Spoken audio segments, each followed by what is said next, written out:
Okay, so we all grew up watching Scooby-Doo. A goofy dog, a bunch of teens unmasking bad guys in monster costumes, right? But what if I told you it was all a lie? What if Fred, yeah, clean-cut ascot wearing Fred, is actually hiding something twisted? Today we're diving into two of the most insane theories you've ever heard about Scooby-Doo. And by the end of this video, you'll never look at Fred the same way again. But that's not even the craziest part, because at the end of this video, we uncover a real-world mystery tied to this theory that'll leave you shook. Coming up, we reveal the one episode that Warner Brothers tried to quietly remove, the secret symbol that appears in multiple Scooby-Doo reboots, and the dark truth behind Fred's eternal youth. Stay to the end, or risk never knowing why Scooby-Doo was never meant for kids. Let's start with something that seems innocent until you really think about it. Why do the gang never age? Fred, Daphne, Velma, Shaggy, and Scooby have been the exact same age for over 50 years. Like, literally, they're supposed to be teens. In every single reboot, every single movie, they're just stuck. And it's not like they ever evolve. Every episode is the same. They drive to a spooky place, split up, find clues. Someone says, "Jinkies!" Fred sets a trap and they unmask the villain. Rinse and repeat. Forever. But here's the creepy part. What if that's not just lazy writing?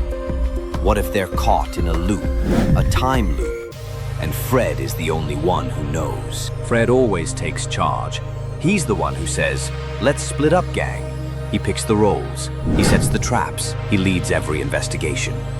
But what if he's doing more than leading? What if he's controlling them? Picture this, Fred made a deal with something dark, a force that offered him the power to preserve the gang, keep them young, keep the mystery going, forever. He accepted, but there was a cost. The gang is stuck, not in a van, but in a psychological prison. They can't remember anything outside the loop. Every day resets. The same dynamic, the same script, like puppets in Fred's perfect play. Here's where it gets wild. There are episodes, rare ones, where Velma or Shaggy start to notice things, where they question reality, where they almost remember something. But Fred interrupts them. There's a creepy one in Scooby-Doo, Mystery Incorporated, where they literally say they've done this before, over and over. But Fred brushes it off, and then, the next episode, back to normal. Why? Because Fred reset the loop again. Now hold on to that theory, because it gets darker. What if Fred isn't doing this alone? What if he's part of a secret government agency? Think about it. Every time the gang finds something that might actually be supernatural, a real ghost, alien, monster, Fred finds a way to explain it away. He always just happens to have a trap that proves it's a hoax. Convenient, right? But what if that's intentional? Fred's job isn't to uncover the truth, it's to cover it up. Let's look at the patterns. Whenever something truly paranormal happens, the evidence disappears. Witnesses vanish. Files go missing.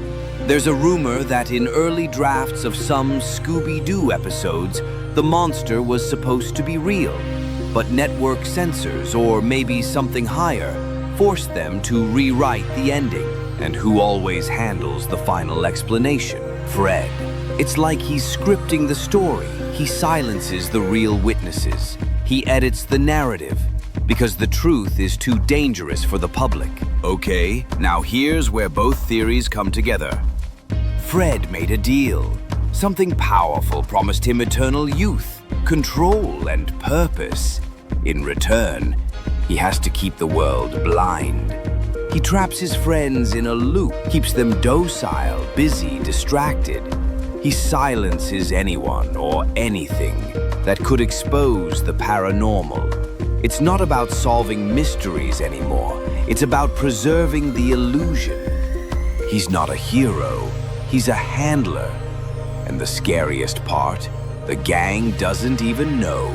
In 3 different series, there's a strange symbol that keeps popping up.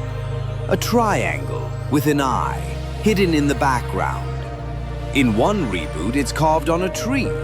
In another, it's on a chalkboard behind Velma. Most fans missed it, but when we inverted the colors of one frame, it looked exactly like the Eye of Providence, the same symbol found in Masonic lodges, US currency, and supposedly used by secret government agencies to mark surveillance zones. Why is it in a kid's cartoon? And why is it always near Fred? This is where things get freaky. In 1971, Hanna-Barbera reportedly worked with a consulting team during the creation of Scooby-Doo. One of the team members was later connected to MK Ultra, a real-life mind control program run by the CIA. Coincidence, maybe? Or maybe the original Scooby-Doo was never meant to be innocent. Maybe it was always designed to normalize the idea of a cover-up, to train our minds to accept the fake. And Fred? He's not just a character, he's a symbol. And here's the final twist. One of the original voice actors, who asked not to be named, claimed that Fred's character was never supposed to escape the program. What program? They didn't say, but here's the quote. Fred's not solving mysteries, he is the mystery. Now that you know the truth, do you really think Scooby-Doo was ever just a cartoon? If this blew your mind, share it with a friend who still thinks Fred's just a nice guy in an ascot. Comment your theory below and let me know if you want a part 2, because what we uncovered is just the beginning. Trust me, the next secret, it's buried under the mystery machine. Subscribe because the real monsters haven't been unmasked yet.